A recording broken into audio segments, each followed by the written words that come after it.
Hey,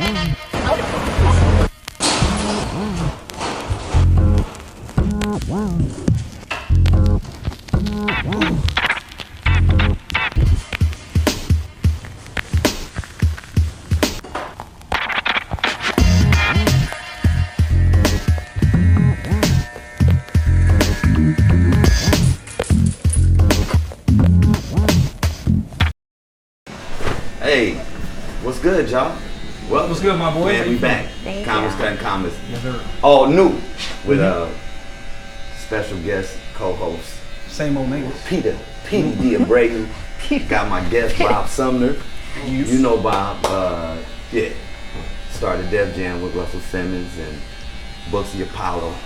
We'll get into all that in a minute. Got Shari Diaz. Yes. From the Bronx. Met her in Raleigh. And Big Kev Mason, y'all seen him on everything. The Punisher, Luke Cage, Power, and he'd be like fighting scenes and all that. But yeah, man, let's get it popping, man. We here, we back again. What's going on? Y'all all just got back in town. What's up, PD? Talk to me. Cool, man. I was in DC Thursday. DC is fire. Fuck with DC. Yeah. DC is like, everybody's there. You know what I mean? It's like funky, but still read books. Type Right. shit. What's DC? DC, like improv. Washington, DC. Oh, Washington, DC. Yeah, I just like the energy. It's real nice. I used to do a show down there on the what's they call that? National Harbor. Okay. Down there, me and Red Grant. Darnell Rollins, Mike Brooks, my guy. Real names. It's a nice energy. I seen Joe Clear was down there. Crazy. And it was just, yeah, it's a nice. Where did you perform? At the improv. Oh, dope. But did you hit him with the titty sweat? Nah, I only had like 45 and I was trying to work on the new stuff. So, and then you know, like I got DC centric jokes from going there for a bunch of times. It's like you come up with shit about DC, and then every time you go back, you just add on to it. So by the time, I'm doing like 10 minutes of just observations of DC coming from New York. But you said you doing new stuff. Right. Newer stuff. I need to hear some of your old stuff. I ain't never really caught you yet. Okay. How many minutes you got? Hours. Yeah, I keep We got hours. Yeah. How much time you got? Yeah. Because then, it's a mix. So it's like I might hit them with. So you a stand-up? You do stand-up? Yeah. How long you been doing stand-up? About 7 years, 7, 8, almost 8 this year. You've never worked in front of me yet? No, probably not. No, I don't think so. I don't remember you, yeah. Huh? Nah. Okay. I was, But see, this is how shit happens. Right. Yeah, you should know people. Because I know Kenny from when I first started. So just the New York grind of the mics and the We started bullshit together. shows, and it's just, putting in the paying the dues and all that. But now that I think of it, I've been like in LA for a while. Right. So that's probably what happened. Nah, PD's on the scene. Heavy. He got the show on Wednesdays, the hot show. Hottest show in the city. Tuesdays now. It's Tuesday? You moved it? Yeah. Legendary? Yeah, in Brooklyn. Every Tuesday at Grand Torino. Yeah. It's a fun little. Anything Petey touches turns to gold. PD, you gotta know PD. It's just weird, man. No healthcare. Sometimes my heart hurt. It's weird. Your heart hurt and you ain't got health. Your heart ever hurt and you ain't got healthcare and you just press it. So you were like, that'll fix it. It's crazy, man, because this is like all new to me, but I definitely now it's on. See what happens. Yeah, we got some shit going on right now. Right. A lot of stuff. Man, Big Kev, man, tell me about all these red carpet galas you've been going to, man. Oh, man, it's crazy. I'm not used to any of this stuff, man. I like being low key, but like you start acting, you start doing stuff, and you kind of get used to it, man. I've never been on no red carpet before. I'm trying to like maintain my composure because like you're seeing people on there that you've only seen on TV and people whose bank accounts got more zeros. Like it looks like ooh when you look at it, I met who's this dude on Brandon Marshall, and like I had a moment where I was like, ooh, Brandon Marshall. And my wife was like, yo, you got to chill. They're here for you. You're not here for them. I'm like, I know, but it's Marshall. And then you guys just go say hi. I had to really change a lot just to like calm it down. Met Dapper Dan. That was crazy too. Because he told me I looked good. He liked what I was wearing. I was like, What were you wearing? I was this custom suit that I had made and like tie thing, had my hair clean. And he just was like, yeah, man, I like what you're wearing. I was like, really? Really? So have anybody acted disrespectful to you though? Like, you know how people be acting, man. Everybody don't be cool. Sometimes. You're right, Kenny. You need some people that just like, they act like they don't know the show is fake. And then they come at me like sideways. Fucked up how you did that shit last week. You be in the did fight that. scenes too, so I know niggas be trying to test you. Once in a while, but I'm 6'4", so I don't really got. People aren't that brave, you know what I'm saying? Like they're only as brave as the distance they are to me. Like, But then they hear that voice. Yeah. Wrong my voice, kid. It's the way God made me, man. It's very nice. It's very Yo, I Yeah. Comfortable real quick I could be hard with this voice, you know. I gotta say it more than once for you to take it seriously. But this is a hard voice, You got right? fight scenes with that? Yeah. A couple of fight scenes. It's like I used to do MMA, so I was able to kind of like the stuff I did. I was able to kind of like use it to help me get over. Yeah, you snuck that in. You snuck that in. Yeah, by the way. Watch yourself. Yeah. Watch yourself. I'm putting it out here right now. Who's that? I need you to play in my celebrity softball game next summer. Yeah. Ringer. Man, he didn't say he played baseball. Make sure I'm on the right team, You see how 50 Cent be throwing? It's okay. We do it for the American Cancer Society. I'm definitely with that, man. I'm definitely. And now you a That would ringer. be cool. I'll do it, man. Like a softball league with little kids and Kev come out. I had Oh, he's about 13. Yeah, I'm 13 just on the for big. real, this past summer I had the I don't know if you checked out the Little League World Series. We had a crew from Jersey that represented. That's flavor. They played in the game. They played in the celebrity game. It was really cool. They was on both teams. So you'll fit right in. That's It's flavor. all good. Used to play basketball too, man. I tried to play with Kenny, but it ain't happened. Kenny haven't played basketball since he used to wear tight shirts. Tight shirts. Oh yeah. Tight shorts and tight shirts. Tight shorts and tight shirts. Combo. But you laughing so loud. Cut hair. We used to call them nut huggers. Nah, but Kev be low key because I might be cooling with a show or whatever, and then you watching TV, then you see Kev on something, you be like, yo, that's my man. You know, you see your man on TV, you ain't know he was on TV, and now you like, yo, that's my man, I know him. I just be working, man. That's it. I don't brag. I just go out there, try to get this check and come home. I'll be bragging for you when I see you. Yeah. I'll be like, I went to a show. I came into the show, second, I'm chilling. Right, Michael Che is there, a bunch of other people from SNL. I'm just trying to be cool. I come, yo, Kev, I see you trying to come here and be on the low, man. I see you. Yeah, Petey. Gotta shout him out. Yo, man, you gotta appreciate it, man. Yeah, I know. Hey, P, Yo, you just stepped right into some gold too. You know, my man right here is messing with Petey DeAbreu and I right now. We're getting ready to do a new stand-up show. oh, that's fine. And it's gonna be just like what we did with Def Comedy Jam. So we're gonna be like inviting comedians to come down to the spot in the village Okay. to showcase. So, Yeah, hell yeah, that's the vibe. 'Cause 6 especially- minutes, Dougie Fresh, you're on. Petey on the wall already anyway. Petey on the Okay. wall. Well, that don't mean that he ain't on our wall yet. Watch him. I can put my word for Alright, Petey. okay, you heard that, right? This dude right here is a monster. Yeah. Man, He the let me tell you people's champ. something. Let me tell you something. I've heard that a lot of times. I don't really like to read my resume to folks, but when you've been able to put Bernie Mac, Dave Chappelle, and Chris Tucker on, come to me with the goods. So it's that simple. So we connected. All we gotta do is show and prove. Bobby, you had all those auditions for Def Comedy Jam. I heard that people had to like audition to get on it, but they did it at like smaller rooms. I heard. So you Listen, with those? they tried to bring Def Comedy Jam back. Like Russell started a new company called ADD. Yeah. So they was doing this thing recently where they was doing it like that. But my formula was traveling across the entire United States. Like I found Ricky Smiley in Birmingham, Alabama. You know what I'm saying? I found Avion Crockett in Charlotte.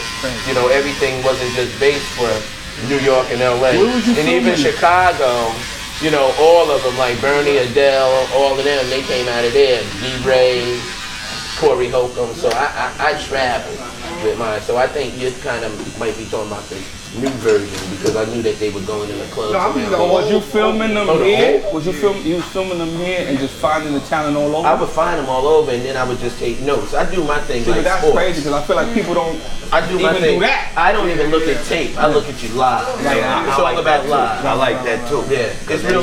When it comes to my formula is. But that's why it was so funky. Because it was like, because I would always wonder, like, yo, how, because obviously it shows you got people from all over the country, and I would be like, how is all of these people doing it under the same, and I would think, you know, imagination, I would think everybody would just be here in New York working this shit out for more. No, because my whole thing was variety. I needed everybody to be different from the next. I And got a question for you. So how did you you find know. them talents without social media back then? how did I find it? Because, like again, I'm gonna be straight up with you. I had a beginning because I was doing underground comedy in North, okay? And Terry Hodges, who actually just hosted my show at the Apollo, he was my guy. And I developed relationships with a lot of people like Steve Harvey, Bill Bellamy, Joe Torre. I had already knew them. So that's how it started. And then I picked 5 cities to go to at first because I do my stuff. I'm into sports big time. So I treated Def Comedy Jam just like it was the NFL and the NBA draft. It was the NBA draft, and I would go to different cities and I would rate people. So that's how I knew that Chris Tucker was that cat, or Adele Gibbons, or however it was. And that was without social media. And even now, I don't look at tape. I never look at links. I want to go to where you are, and I want to be the camera. And them lights come on, and you'll be like, I don't know if you remember the old I Love Lucy, or what was the other one, the Honeymooners, when Ralph Cramden or Lucy had to do like a commercial and they couldn't get it done. They choked basically. That's what would happen with the comedians. So it was real simple. I even had Dolomite on the show. You did. Yeah, that was, Rudy was a good friend And of shit, mine. I too, I seen y'all had Charlie Barnett on the I had show. Charlie, absolutely. That was crazy. That was- Crazy. but then also you Great giving friends. people, did you know, like, all right, you giving Thanks, people, Yeah, thank you. you giving people opportunities Yeah, leave it. that don't necessarily get or would never get an opportunity. You know what I'm saying? Did you know that in your mind, like while you doing it? Like, Fair. all right, Let me tell you something. I'm about Some to put people, people on. some people I would pass on because I knew that if you came to do Def Comedy Jam, you had to come with the goods because Right. you had big shoes to follow. So say like Samoa, Earthquake, Talent, Crazy. they were Crazy. pissed at me because they had to wait. But the thing is, I didn't want to just throw you out there. Right. I needed you to have one of those sets like, Bing, bang, like bing, what I bing. was going to talk about was everybody talks about Bernie Mac and I Ain't Scared of You. When he would say, I ain't scared of you. What really happened was we had the TV show. It blew everybody's mind. So my thing was we have to take this show on tour. Right. Okay? Right. So now we're about to take this show on tour, but Martin, he's like, I'm gonna do my own tour. Okay? Which made sense because Martin really was that the hype? he was the main Okay. cat. But I said we could still take the other comedians out. We could take Bellamy out. We could take Adele out. Right? They said, well, who's gonna host? Who's gonna host? Bernie Mac's gonna host. Damn. All right? So Bernie's hosting the tour and we're killing it. But the thing is, Bernie, now we're on the road for a couple months before we go back and take the second season of Def Jam.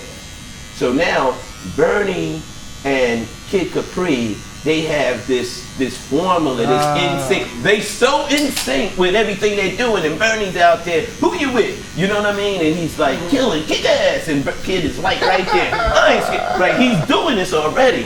So now we go to these tapings in New York, and we're shooting the show again. And there's a comedian that I put on who didn't do so well. But then a couple other comedians come on and they do well. And then it's Bernie. So Bernie hits the stage.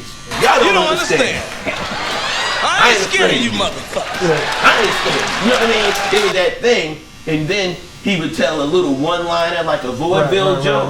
You know? Kick it. Yeah, kick ass. And then Kid would be right there. But they had already been Nobody doing knew that. Nobody It was really knew crazy. that. Yeah, You know, that's nobody crazy. knew. There's a lot of things that you saw on Def Comedy Jam that actually was occurring on tour, and then we would bring it back to the show and you know, do it again. But that shit was, because even me, I'm from the Bronx, so and I'm a certain age, so growing up, that was like paraphernalia. You get your hand on the Def Jam tape, that was, and even like fast forward when I started, one of my favorite comics on Def Comedy Jam was Mike B. Might be. So He went on tour with me. So when I seen him, and I'm like interning, paying dues but I'm with him, so I'm like, yo, I remember you from Def Comedy Jam, when he was like, nah. I'm like, yo, I do his whole set for him right there from 20 years. The R. Kelly stuff. All no, he come out, he like, Is it real girl? Tell me, is it real girl? Is it Is it real girl? Tell me if it's real. And to me, that shit blew my mind, because he from Brooklyn. I'm like, oh, this shit fire. And then to be able to work with him years and years and years later. Right. Yeah, amazing. There's so many comedians. I mean, you have like comedians like Craig Robinson, you know, who people really didn't know. Where did I see him? Before everywhere was Def Comedy Jam, when he was talking about the guy with the hokey pokey and all that. How did you get Martin, though, like at that time when y'all was doing it? It was the to perfect have him time. as a host? It was the perfect time for Martin. My producer Jeff, who's here with me, they're doing a documentary on me, right? Who was Bob Sumner, the birth of death. And Jeff and I were talking on the way here about how fortunate Martin Lawrence was, because honestly speaking, Martin wasn't going to be our choice to host the show. You know who my choice? Who? Robin Harris. Okay. Late great Robin Harris. Was it because he Robin was in out LA? west, right? Robin was at the Comedy Act Theater killing the game. And I used to go out there and I would see what was going on. So when we came back here and we were going to put together this Def Comedy Jam show, which we didn't even know what it was going to be, like the name Def Comedy Jam, like now you hear Joe's Comedy Jam, Comedy Jam. Comedy Jam just came out of the blue because one of the platinum albums fell off the Damn, I just wall. thought about that. I just heard something that was a Comedy Jam. I'm like, wait a minute. It's really like that. But Martin was, like, again, Robin was going to be that dude, but Robin passed away. And then in Living Color at the time was hot. Remember that show, Living Color? Of course. So you had all of the, in Living Color comedians, you had the house party comedians. Right. And Martin was part of that. And then you had comedians like Paul Mooney. So they had this big show over here. I think it was at the Apollo, if I'm not mistaken. And Martin was like the opening act, or something like that. But he was so dope, and he fit the mold of what we were doing. And HBO was looking for something for Martin, and Russell and Stan was like, yo. And they reached out to Eddie and Arsenio, and they co-signed, and the next thing you know, Martin Lawrence was Martin Lawrence. Didn't even need his last name anymore. And then on the other side, when I was back in North, I was working for Def Jam Records, and I was a DJ. So I would take all of the records, whether it was Public Enemy, Beastie Boys, whatever, I'd take it to the club, and I was DJing in the club with the comedians because I didn't want the piano or the snare drum. I wanted to change up a little bit. So that was what I was doing. So when we got a chance to do Def Comedy Jam, I wanted to bring that element. So we was testing a lot of different DJs, trying to figure out what we were going to do.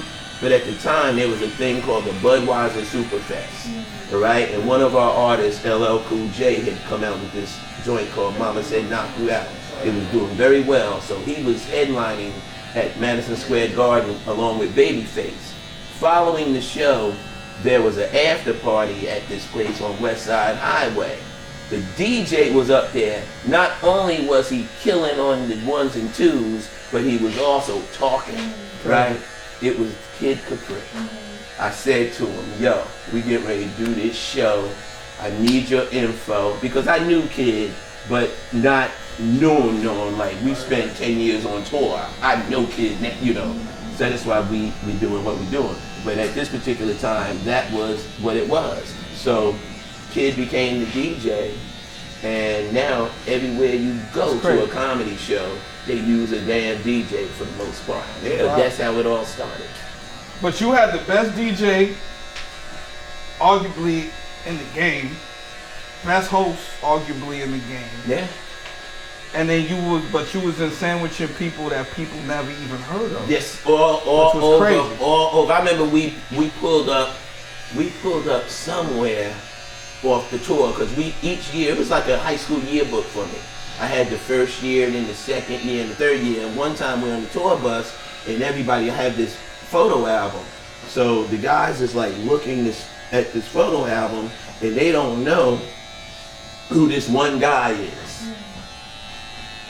So I said, who are y'all talking about? Because nobody, it's like, they were all on there. Nobody knew who this guy was. So I looked, Charlie Barnett. Charlie Barnett from DC Cab, from watching Square Park. So I had to like just give them Charlie Barnett stories. And Charlie Barnett's greatest pupil is a man named David Chappelle. Yes, yeah.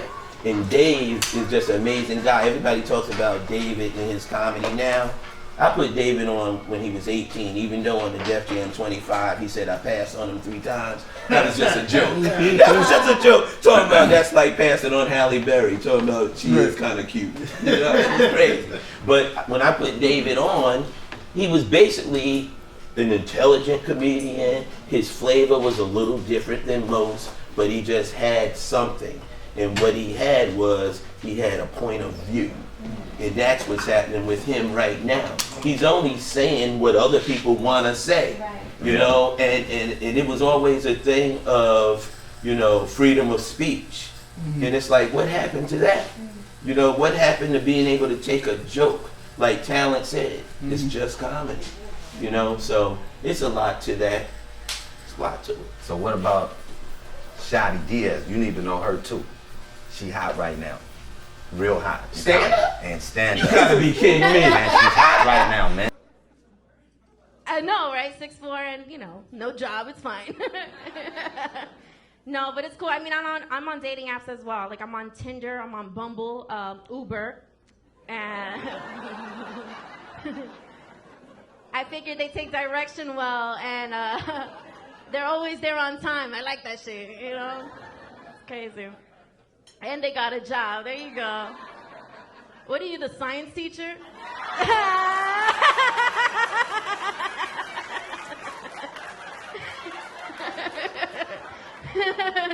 I'm telling you. So this is why you have me here to meet all of This this is what talent. this was for. I love it. I wanted to put a gumbo of the best talent and Have then you tried see the what gumbo? happens, see how it come out. Well, the truth of the matter is we are going to sprinkle them because like I told you, as Kid and I figure out this whole plan of attack, you know, it's not just about who we already know, but it's who you feel too, fam. Right. All right, this is a, you know, we bring this thing together. Right. If anything about me, you know, I work for the underdog. You a man of your word. Word up. You know what I always wanted to know? One of my favorite comics that you had on that show was Arnez J. All right, how did you feel about this brother taking his clothes off on stage? Because I was like, they allowing this? He got to his knickerbockers. See, that's where you done that. See, that's where you doing the remix. Arnez J had that very he's all over the place, very animated and stuff, doing cartwheels and all that stuff. But he's not the one who stripped. That was Marvin Dixon. Marvin Dixon stripped all the way down to a G-strip. And he's from Miami, right? He's from Miami, exactly. Arnez didn't do something like that too? No, Arnez didn't take it all off. Okay, you're right. No, that's right, you're right. Okay. Yeah, I know, bro. This is my show. I remember that. I don't know though. Y'all can't be remembering niggas taking their clothes No, off. because he was the only one This that. is barbershop. Everybody else did that. Well, let me just say this. Speaking of that, do you remember when Prince was on MTV and he performed and he had his butt cheek showing? Yep. Remember that? I see that nigga. Well, do you remember when Jack Shepard, the comedian, years ago, I had a comedian on Def Comedy Jam. He did his whole set with his suit on, right? And then his last joke, he killed and then took the jacket off and put it over his shoulder and walked on stage and his suit had the butt cheeks out. That was now, I felt a certain type of way about that. I like that. Let me find out who's in the dressing room with somebody putting that on. I got stripped down. Like, yo, how is this thing? Ain't nobody gonna say that to him? Nah, I mean, that was the thing about Def Comedy Jam. You could bring your club act on to, you know, and do it HBO was allowing that type of thing, uncensored. Now my new show, Laugh Mob's Laugh Tracks, that's on True TV. It's really crazy. You know, people been, it's been going viral online and stuff. But you know, the whole Laugh Mob concept came from Def Comedy Jam. When I looked at all of those comedians that I had put on doing quite well now, I said it's time for the next generation. So the best way to do it is create this comedy family, just like I had Motown in mind, just how they did with their brand. So I wanted to laugh. I wanted to have a family. A mob is a family, but the acronym for mob, the M stands for more. The O stands for of, and the two B's, Bob's Best. More of Bob's Best. So that's what I'm trying to do now, introduce the world to people like you, if I can. So Bob, you were saying you really into sports a lot. You know, barbershop, all we do is talk sports every day. I got a bet with this dude over here. Every game, I'm a Cowboy fan. He a Giants fan. We just came back from the Cowboys-Giants game. We go every year. Cool. Now, me and Just over here. And then, so your boy Antonio Brown then lost $44 million in a month. What would you say to him? What would I say to him? He lost $44 million in a month.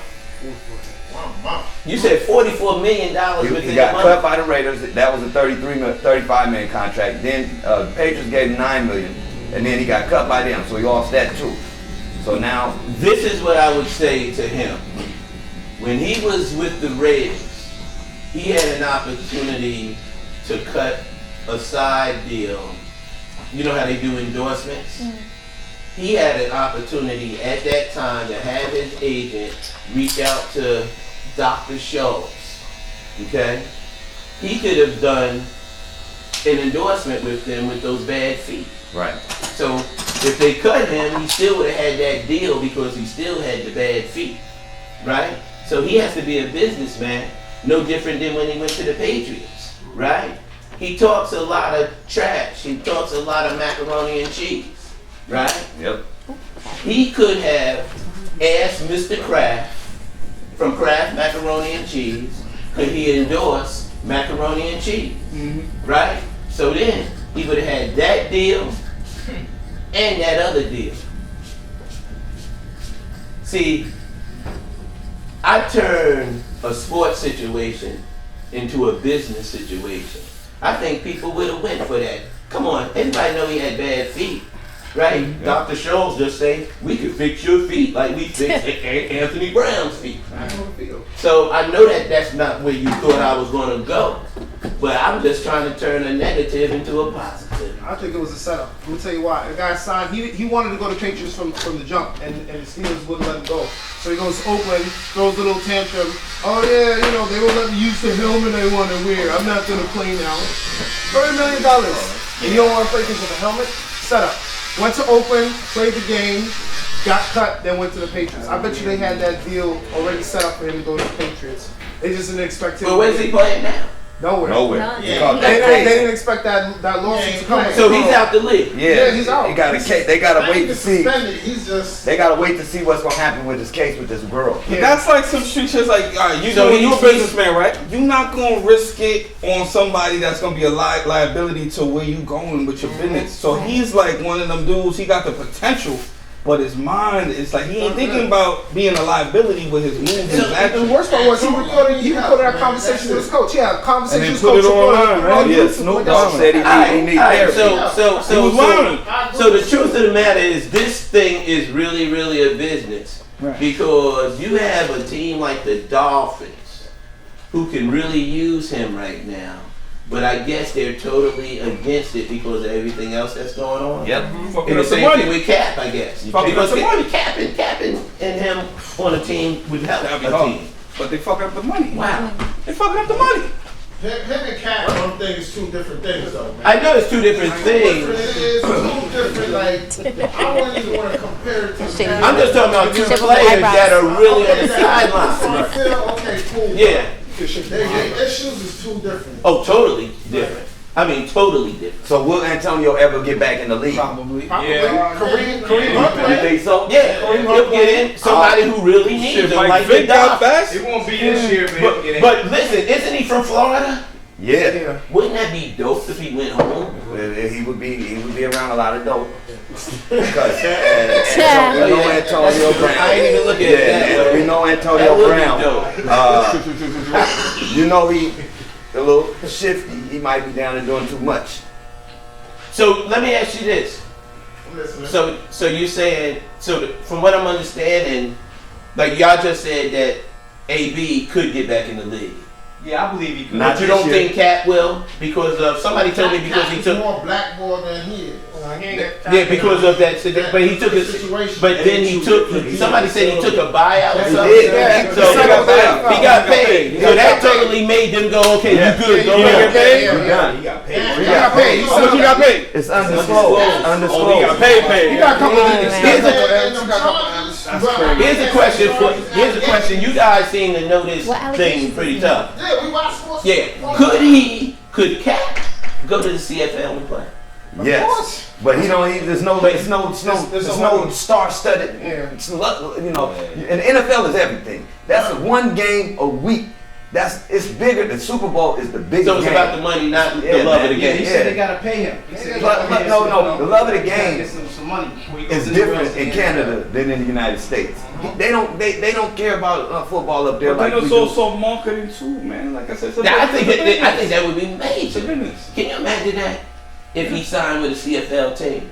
He can do it, but he and don't then want that. document it and then make a whole. And win a I mean, if he's not going to play at all, you saying he's blackballed not to play. He ain't blackball from the bag. Right, he won't be. Nike signed him. You gotta go I thought they dropped Nike and They ain't dropped him. And he still got that crazy bag, that undisclosed bag. Undisclosed. I want an undisclosed bag that I can't even It's talk undisclosed. I'm trying to get a bag they tell me not to talk So about.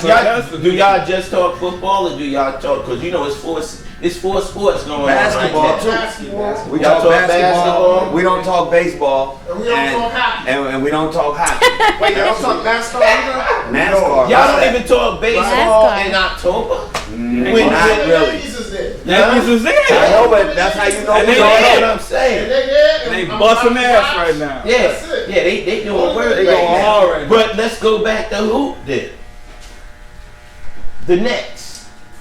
They're a year They're a away. year away? Yep. So what about the orange and blue? See, that's why I don't like to Orange talk and about blue. basketball. That's why I don't like to talk about basketball. We talking about the Hall of Because that comes out. That's why I don't talk about basketball. I don't talk about basketball because someone else is going to say, what about the orange and blue? They don't even call them the Knicks anymore. Now I was talking about the Mets. Okay. Okay. Yeah. So, but right now, I'm thinking the Clippers is about to go to the chip. No, they not. LA looking crazy though. Yo, the Lakers. Am I a looking Lakers crazy fan? right now. They look- I've been a Lakers fan since a guy from Michigan State went there in 1979. Yo, they All look right, so nasty. so we can talk about that because everybody thought that the Lakers was folding once Kobe left, right? And they did fold for a minute, but you knew it wasn't going to be long. Nah. Huh? Too much money. But you see what's going on right now? Y'all got It's eight nasty. minutes. It's nasty. Listen, it's going to LA is gonna be lit up. LeBron, Rondo, Listen, I watched the Lakers last night. McGee. Game. Yeah, I see that shit too. How they look? That shit didn't look right. Do y'all see how excited I am? They didn't look right. They didn't look right. I'm Clippers. And McGee was looking crazy too. But what about Paul George and Kawhi Leonard, right? Everybody's hyped about this, right? They play the same position. Who's guarding AD? Don't worry, y'all wait. Listen, let me tell you something. I like it. They got it. Can I wait with you? We'll wait. That was good. But they play the same position, but they still got to guard. The defense for the Clippers is going to be. We have Avery Bradley. He locks people down. He's good. Yes. Yes. How did Avery look last night? They said he's the standout out of training camp. It's not LeBron, it's not AD. It's everybody's talking about Avery Bradley. Play your position. That's what we do. He made the That's All-Star what I do one with year, didn't comedy. he? I stay in my lane. That's why I keep reinventing. You know, you stay in your lane, you win. Oh yeah, you know. That's And you sit down with you sit down and have conversations with winners, you win. And that's what seems like I'm in here having a That's it right conversation there. with This is winners it. collectively. Gumbo. I like this. Gumbo. I really like this. Just like that. You know? I figure right now is about time. Shadi, you want to tell us a little bit about what you've been doing this last year and what you got coming up big? Couple years actually, because you've been a couple years. Yes, I've been doing comedy for 5 years, and I'm from the Bronx, but I moved to North Carolina 6 years ago. Okay. And then a year in, I wanted to start comedy. Like, I've always been funny, I just didn't know how to develop the skill of stand-up. So I noticed that there was a difference. So I was like, all right, well, let me go to these shows, observe, write. And I felt like I wasn't being put on. I was the only Latina doing it in North Carolina. I wasn't being put on, so I was like, fuck it, I'm gonna do my own shows. And now people are looking for me. Hey, that's how you do it. Yeah, and then it just kept going, and then I just had a whole bunch of shows every week, every month. And then just last year, in 2018, I started the Oak City Comedy Festival. Nice. I'm a co-producer with Matt White, and Kenny came out for the first year. 23 shows. And where is this at? Raleigh, North Carolina. So is this just stand-up comedians, or do you have we got panels improv and stuff? Too, not yet, because we not we yet, don't even but have. We don't even I'm have. coming down there to talk to them. Man, I'm letting you 2020. know that. We just look. We just looked at. I like that. Heard it here first. Yeah, You got it on tape. I do it right there. No. I could get a buddy pass. Yeah, good. Get you a nice hotel and shit. But yeah, like, you know, this is comics. It's Matt White and I, very good friends. He's a stand-up comic as well. So this is comics starting a comedy festival. You know Jay DeAbreu? Yes. Yeah, that's my man. Yeah. That's my man. Jay, I'm very cool with Jay DeAbreu. But yeah, Oak City Comedy Festival has been popping. It's a very diverse comedy festival. That's what I'm talking See a lot of black and brown. What else though? What else you got coming up? She had the dudes from Newark there. I had Lucas Brothers that headline last year. Petey DeAbreu is gonna come through next year. Then nobody knows that yet, but it's you know, you touched on something that I want to share with you now, because this is something that I'm getting ready to create, and it's in Jersey, but it's like maybe 5 minutes from the train that you catch from Penn Station. I'm creating something called the Comedy Night School. Okay, and it's strictly a comedy night school. Is going to be designed for up-and-coming comedians as well as veterans. You have people that's funny in the barbershop, funny on the basketball court. People say, yo, Bob, they funny, but then they hit my stage and they have no structure. Right. So this is where you get that. Then you have the stand-up comedian who I may not have seen in 10 years, but they're still telling the same jokes. Yeah. So makes me feel like you don't have a place to perform, to write new stuff, or be able to punch up your stuff, or try, you know, whatever. So we're gonna, and that's gonna be every Monday night. Okay, so I'll keep you posted on it. That's dope. Guys can come out, and we're gonna be there like from 8 to 12. It's gonna be really like a comedy night school. Right. And we'll have people come in drinking and having fun, listening to some great music and stuff. Yeah. But it's all about coming on stage, whether you have your notepad with you or just coming up there just to have some like fun. writing is so important to me when it comes to stand. Like, you know, we had a writing session in North Carolina After the show. Right. after the show, and it's like it's non-stop. Like in North Carolina, the comedy scene is building. So as soon as I established whatever I did, I felt like I was pretty much ready to come back to New York. So I wanted to come to the big city. Started here in January and just been hit. And like getting on shit, you know? Even if I'm not booked on something, I go to the shows and support, and they were like, yo, you wanna do 5? You wanna do 10? And it's like, it's like, you know, Jerry Waters, he calls me a wolf because I'm always out like trying to look for here's another jewel for you. me. Here's another jewel for you. I drop jewels. I like those. I have, it was known even again on the Def Jam 25, Tiffany Haddish was interviewing the ladies of Def Jam, Cheryl, Adele, and one other, Melanie, right? And they were talking about a room that I had in Jersey called the Peppermint. Okay, the Peppermint was like a proving ground to get the Def Comedy Jam. Bill Bellamy was my host, and then when Bill went to MTV, I replaced him with an up-and-coming named Mike Epps. Okay, so now, what was happening is that was their road. Okay, so now I have a show in South Jersey. Like last night, the Philly comedians was just in the lobby, just like talking and having a good time and building. But this room that I have in South Jersey in Willingboro is really the road to the Apollo, the road to my television show. So you guys can all, Marshall Brandon, not Brandon Marshall, but Marshall Brandon. I know you meant Brandon Marshall, because when you said Marshall Brandon, I was like, damn, man, you vouch, okay. So anyway, let me know when you guys want to come down, because we're there every first Saturday. And every last Friday, I'm in Newark, New Jersey. I do a thing called Jazz and Jokes, where following the regular book comedians and the music, we open up open mic. Anytime there's a microphone and you have an opportunity to get on it, besides a funeral.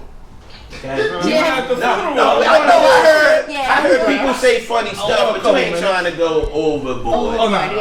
Maybe the weight, but not you know. But I'm just saying, if you know. Yeah, absolutely. You know, Def Comedy Jam has always been very special to me. Right, growing up, I'm 32, so I wasn't allowed to watch HBO after 10. Understood. But I did, because I just loved it. When I was in North Carolina, they had me host this mic, and I thought they were trying to set me up, because they said no one's gonna come to this mic. We usually have an audience, but no one's gonna come to this mic. Packed out room, and I just made sure that my energy was on top of it, so that these people would have a good time and everybody else would have a good time that was gonna come up. There was this one white dude. I won't name him, but he was really pissed about my energy, and he told Matt White, "Yo, tell your homegirl to calm down. This ain't Def Comedy Jam." Man, he was like, "Do you know where she's from? The Bronx. So this is just. I grew up on Def Comedy Jam. I grew up in the Bronx. I got a loud ass family. We're all energetic. Everybody had a good time. That was probably one of the best shows." That they had. I totally understand that. You know, and I was offended, because it's like, I'm like, this is a funny dude that said it, and who does well in urban rooms, right? But then you want to play Def Comedy, like you don't like. It happened in front of me at the Belly Room in LA. There was a comedian. They do a little thing in there called Crack 'em Up Thursdays, right? Yeah, I did that. But I had the perfect opportunity, because whenever I come to LA, my folks from here, they come out to where I am. So I had one over there in the corner, and I had one over there in the corner. So I was real comfortable in this spot, right? So there's a comedian on stage, and he's doing all this, and then he started going in on Def Comedy Jam, not knowing who I was and that I produced the show. So I sat there and I took it, right? But this same guy, there was two young ladies sitting on the bench over here, and they was having a little small talk, which was interrupting his set, right? But it was the perfect time for me, because I knew he was serious when he said what he said. Right. And excuse me when I say this, but while he's talking on stage and they over there, he said to the audience, excuse me. He said, excuse me, but will you two bitches still shut the fuck up? Like, and the way he said it was venom. Like, it was really, but all I'm thinking about is this the same one who was clowning Def Jam, right? And then all I'm thinking about is I have a mama. I have nieces. You know, he's talking to my mama and nieces right now. I lost it on it, you know? And then when everybody, the comedians even was like, cause I'm a real calm dude, but then I have that other side. Jersey came out. I have that other side. So now, but not only did that Jersey come out, my boys from Jersey came out. So it was like, come on, what's going on right here? So that happens, but I had to like really let it go. But it sounds like a similar, like you felt a certain type of way. I did. And the thing is that, Matt White, he's black, so he was offended, right? And he was like, well, first of all, she's from the Bronx. She's from where hip hop started. She's from, Def Comedy Jam was her shit. All of the greatest came out of there. People that this motherfucker really wanted to open up for was from Def Comedy. But you see, the mainstream rooms are now booking Yeah. most of their hot room Yeah. nights. That's All all right, they so want. check it out. absolutely. Check it out, y'all. What is We gotta get ready to wrap it up. So This we is gotta getting really- we gotta get ready to wrap it up. So everybody gotta say what you got coming up. Oh yeah. Plug your stuff, plug your social media right now. Look into the camera Oh. and we start over here with Big Kev. You in the chair, go ahead. Which camera? Right there. Guy, you gotta Right there. There's the camera. There's the camera. We gotta wrap up. There. Let's All go. right, so look, Big Kev Comedy on Instagram. Please check out season 6 of Power. Punisher season 2, I'm on that. And if you want to go back in time, go watch Luke Cage. Got some things coming up. Just watch me. Follow me on my Instagram, Big Kev Comedy. Is that good? Good. All right. Well, yeah. Yeah. Here you go. Shari Diaz, Oak City Comedy Festival, May 21st to the 24th. That's 2020. I'm also going to perform for New York Comedy Festival at through HBO Latino. They yeah. So that's fun. Oh, November 8th. Reminded me. Petey DeAbreu, Google me. PD's Jokes on Instagram. Every Tuesday, you can catch me at Gran Torino, 131 Berry Street, Williamsburg, Brooklyn, 9:30. Legendary. I'm hosting with the 3-Piece and the Biscuit Band. Every Thursday, Queens Brewery. You can catch me there. If I'm not there, Kevin Iso is hosting at 10 p.m. November 5th, we're going to be in the New York Comedy Festival, 131 Berry Street, Gran Torino. And check for me. Boom. Bob Sumner, just bear with me. Yeah. Over here? Yeah. Okay. Hey, everybody. Bob Sumner, I have quite a few things going on. Next week, I'll be heading to Augusta, Georgia for a comedy showcase. So if there's any comedians down there that's trying to be seen, come out to Joker's Comedy Club in Augusta, Georgia. And then the following week, I'll be in Memphis, Tennessee at the Memphis Comedy Festival. That'll be October 18th, 19th, and 20th. And then on October 22nd, I'll be over at a place called the Grizzly Pear in Greenwich Village with my man Kenny Warren. Ooh, talk about Kid Capri and I will be bringing late night back to New York City. And we're working on a television pilot there. Every last Friday of the month, I'm doing jazz and jokes at the Trip Hotel, a little restaurant in there called Dutch's. We do a nice little thing. And then at the top of the month, I mentioned earlier that we're in Williamsburg, New Jersey with the Saturday Night Comedy Show hosted by Marshall Brandon, who's a rising star in comedy. And then I guess what's most important right now is we just kicked off our 5th season at the world famous Apollo Theater's Apollo Comedy Club. I'm the curator of comedy there, and we have a plethora of comedians up and coming and some vets there. And you can go to apollotheater.org for tickets. And last but certainly not least is the 2nd season of my new TV show on True TV. It's called Laugh Mob's Laugh Tracks, hosted by Cypher Sounds. And we'll be premiering on Friday, November 8th at 11 p.m. You don't want to miss it. And I had a great time here. Hey, all right, so I'm your host, Kenny Warren. You know, we got the Grizzly Pear is popping. It's the hottest underground club in the city. You can catch shows every night, 8, 10, and midnight. Yeah, we got midnight shows on Monday and Tuesday. Sunday, we doing it. Got a big show at the Stand, brand new.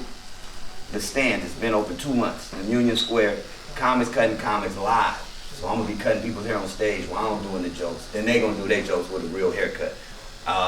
Then we got October 24th, I got West Side Comedy Club with Felicia Madison. It's MILF and Cookies. So just check for us. Kenny Warren,